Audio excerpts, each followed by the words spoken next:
Sarah Cooper had seen a lot during her career as a state fire marshal. Wildfires sparked by careless campers, kitchen infernos caused by deep fryers gone rogue, even a meth lab explosion that leveled half a cul-de-sac. But nothing prepared her for the text that buzzed her phone at 3 in the morning. It was from her elderly father. A blurry photo showed flames rising into the night, the family cabin at the lake fully engulfed. The caption read, "Cabin barbecue tonight. Bring marshmallows." HOA provided flames. She choked on a laugh, then felt the floor drop out beneath her. The twisted humor in her dad's message collided with raw fear. Their lakeside cabin, her childhood refuge, her father's pride. The one place that had weathered every storm in their family was burning. Sarah bolted out of bed, into her uniform, and into her official SUV. Sirens screamed as she tore down the empty roads.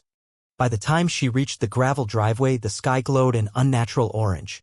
The cabin was nearly gone, reduced to a smoldering skeleton. Timbers groaned in protest, smoke curling into the air under the strobe of emergency lights.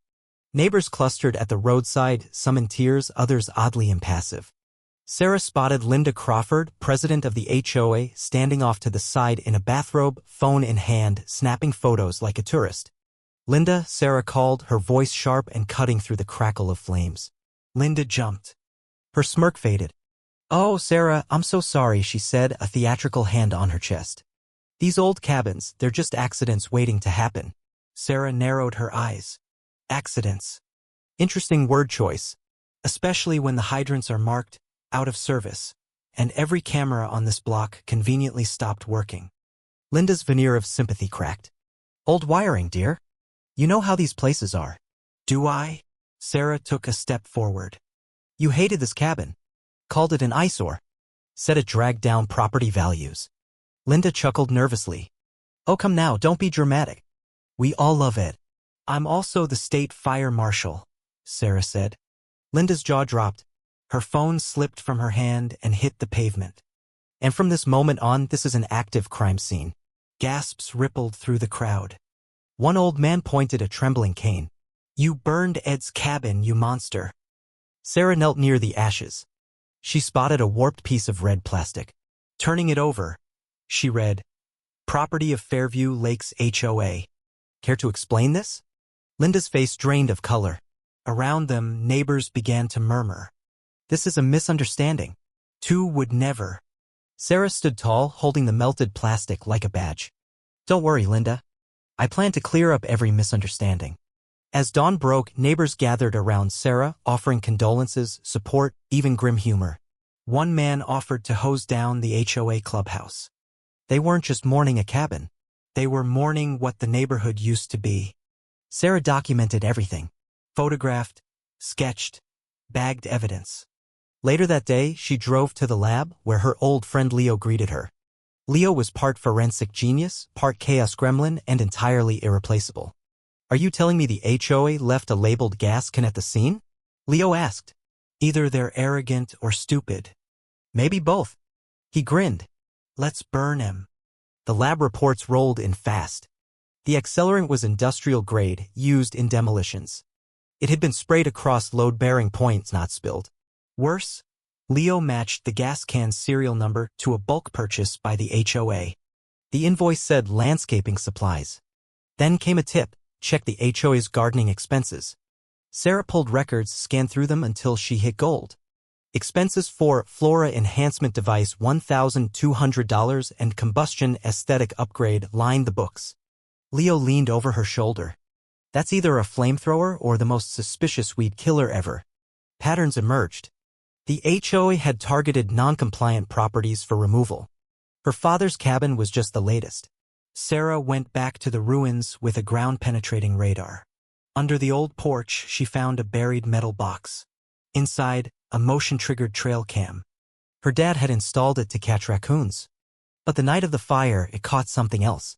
The video showed figures in reflective vests marked HOA task crew unloading gas canisters. A woman with a limp Linda pointed to a layout of the cabin and said, "Let's make sure this dump is gone by sunrise." She confessed, Leo whispered. Sarah stared at the screen, heart pounding. Linda hadn't just signed off on it. She led it. She prepped a case for the district attorney. But before she could file, she received a threat. Back off. We know who you are. She smiled. Bring it. Sarah started visiting neighbors. Listening. They told her of fines for birdhouses, threats for unsanctioned marshmallow roasting, bans on fire pits. One woman cried as she explained Linda had denied her a wheelchair ramp for her mother.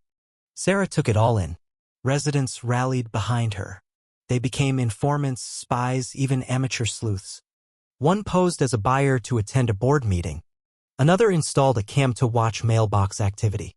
Then Linda struck back, accusing Ed's burned cabin of code violations. That was it. Sarah conducted a surprise inspection of the HOA office. Inside a supply closet, she found drums of accelerant, expired smoke detectors, and a folder marked "Do Not Shred." That night, she and Leo staked out the equipment shed. At midnight, Linda and the HOA vice president, Mark, loaded more accelerant into a golf cart. Sarah and her team lit them up with floodlights.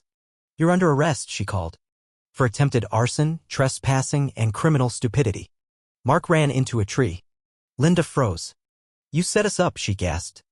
No, you set yourself up. I just made sure the cameras were rolling. Linda was arrested. But Sarah knew the rot ran deeper. At an emergency HOA meeting, Greg, now acting president, tried to calm the crowd. But a folder slipped open, revealing a document marked Operation Renewal. Sarah intercepted him. Inside the folder were plans to displace elderly homeowners, flip properties, and funnel profits into a shadow LLC. Greg caved. He handed over everything: texts, emails, financials. Leo uncovered wire transfers linked to a real estate firm out of state, Oakshore Development.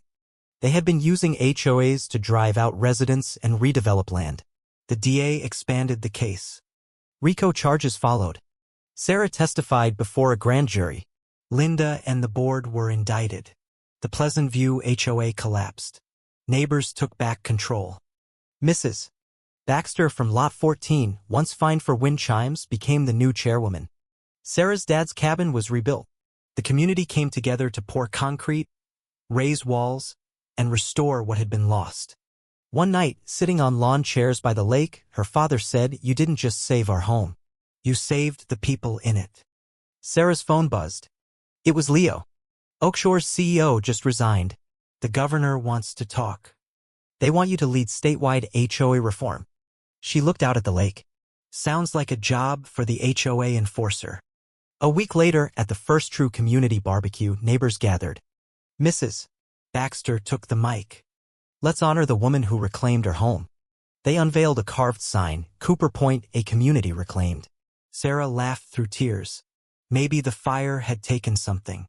But in its place, they had built something stronger. And no HOA would ever burn it down again.